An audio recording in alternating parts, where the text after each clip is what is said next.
안녕하세요. 이신희의 사후가라는 작품을 공부하도록 하겠습니다. 이 작품은 연시조입니다. 4개의 시가 묶여 있는데 보통 책에는 1개 혹은 2개 정도만 실려 있는 경우가 많아요. 그런데 이 강의에서는 4개 작품을 다 같이 한번 공부해 보도록 하겠습니다. 자, 내용상으로 어려울 건 없는 작품입니다. 이제 본문을 보면은요. 바위에 섰는 소리 느면 한 줄 반가운디요. 현대어 해석이 바위에 서 있는 소나무가 위험 있고 당당한 것이 매우 반갑구나.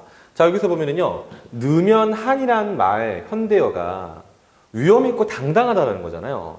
자, 그런데 사실 우리가 소나무는 우리 생각엔 그렇죠. 그냥 뭐 서 있네 이런 건데 굳이 소나무가 이렇게 멋있다라고 한 걸 보면은 이 화자는 지금 소나무를요, 상당히 이제 좀 좋은 점을 드러내고 싶어 한다. 즉, 예찬하고 있다는 걸 발견할 수가 있습니다. 그럼 대체 왜 위험 있고 당당하냐? 그 이유는 밑에 나와 있죠.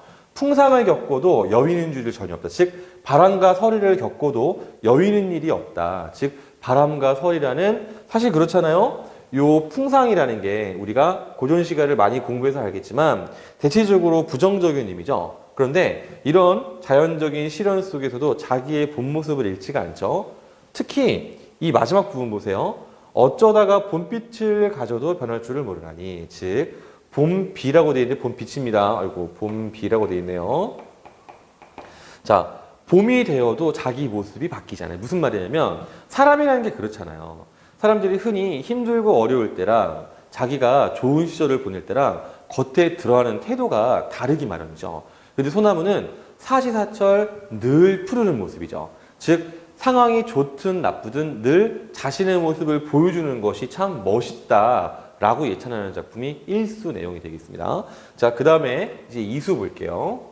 동리에 심은 국화 귀한 줄 위 아느냐. 즉 동쪽 울타리에 심은 국화가 귀한지를 누가 알고 있느냐. 춘강을 번패하고 엄상이 혼자 피니. 즉 봄볕을 마다하고 심한 서리에도 혼자 피고 있다. 자, 여기까지 읽어보면은 국화가 귀한 존재인 거예요. 근데 왜 귀하냐? 얘는 따뜻할 때를 마다하고 힘들 때 오히려 피어나기 때문이죠. 즉, 왜 우리 스포츠 스타 같은 거 보더라도요, 꼭 극한 상황에서 골 넣는 사람들이 슈퍼스타죠.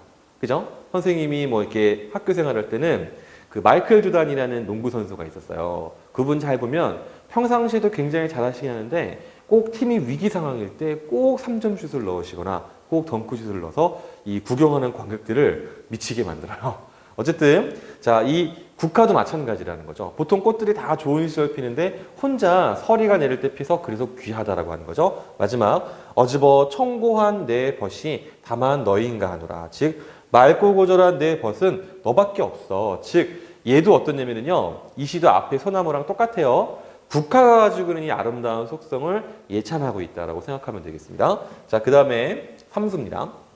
꽃이 무한호되 매화를 심은 뜻은 즉 꽃이 굉장히 많지만 굳이 매화를 심은 이유는 무엇이냐면 눈 속에 꽃이 피어서 한빛인 줄 귀하도다. 즉 눈 속에 꽃이 피어서 눈이랑 똑같이 흰색이에요. 살짝 분홍색이긴 한데 거의 흰색이라서 그 빛이 귀하다고 했죠. 자, 근데 이것도 그런 거죠.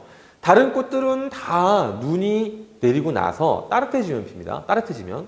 그런데 매화라는 꽃만 되게 특이하게 추운 계절을 아랑곳하지 않고 피어나잖아. 즉 옛날 사람들이 이런 걸 보고서 실현에 굴하지 않는 아름다운 지조와 절개를 상상을 했거든요. 그래서 지금 이것도 역시 귀하다라고 설명을 한 거라고 생각할 수 있어요. 마지막 하물며 그윽한 향기를 아니 귀코 어떠리. 즉 하물며 그윽한 향기를 귀하게 여기지 않고 어떻게 하겠느냐. 매화가 상당히 은은한 향기가 나거든요. 이제 그거를 또 예찬하고 있습니다.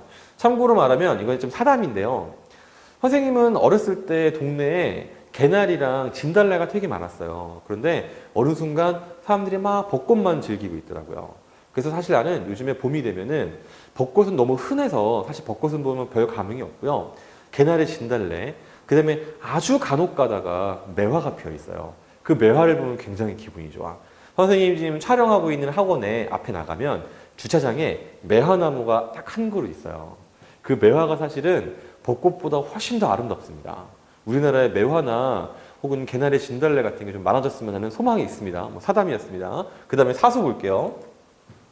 백설이 잦은 날에 대를 보려 창을 여니 하얀 눈이 잦은 날에 대나무를 보려고 창문을 열었더니 온갖 꽃은 간데없고 대숲이 푸르러셔라. 온갖 꽃은 간데없고 대숲만이 푸르구나. 무슨 말하고 싶은지 알겠죠? 눈이 내려서 추우면 자연의 모든 것들이 다 죽거나 자기 색깔을 바꾸는데 대나무 이 친구는 자기의 푸른 색깔을 그대로 지키고 있는 거예요. 이건 역시 앞에 나온 소나무, 국화, 매화처럼 실현에 굴하지 않는 아름다운 모습을 보이고 있는 거죠. 그래서 어째서 청풍을 반겨 흔덕흔덕하나니. 즉 여기서 맑은 바람이라 그랬는데 어떠한 생물에게는 겨울바람이 맑은 바람이 아니라 굉장히 춥고 괴로운 바람일 거예요. 그런데 대나무에게는 그렇지 않은 거죠. 대나무에게는 오히려 그것이 맑은 바람에 대해서 그냥 운치 있게 바람에 흔들리는 모습을 볼 수 있다. 즉 실현이나 고난 같은 거 그 여유롭게 즐길 줄 아는 그러한 대나무 모습이 예찬되어 있다. 이렇게 생각할 수 있겠습니다. 그럼 이 정리를 해보면은 자, 4개의 자연물이요. 소나무, 국화, 매화, 대나무. 이것들을요. 자기의 친구라 그래요. 작품 제목이 사우가잖아요. 그 사자가 요 4개를 뜻하는 거예요. 그러면서 그들이 가지고 있는 지조와 절개 이런 거를 예찬하고 있는 작품이라고 보면 되겠고요. 예찬하는 방식은 어떠냐면 의인합니다. 그 다음에 이 계절감이 드러나 있는 감각적인 심상을 가지고 예찬하고 있다고 생각하시면 되겠습니다. 뭐 이 안에 이미 주제가 들어있기 때문에 주제는 따로 정리하지 않을게요. 고생 많았습니다.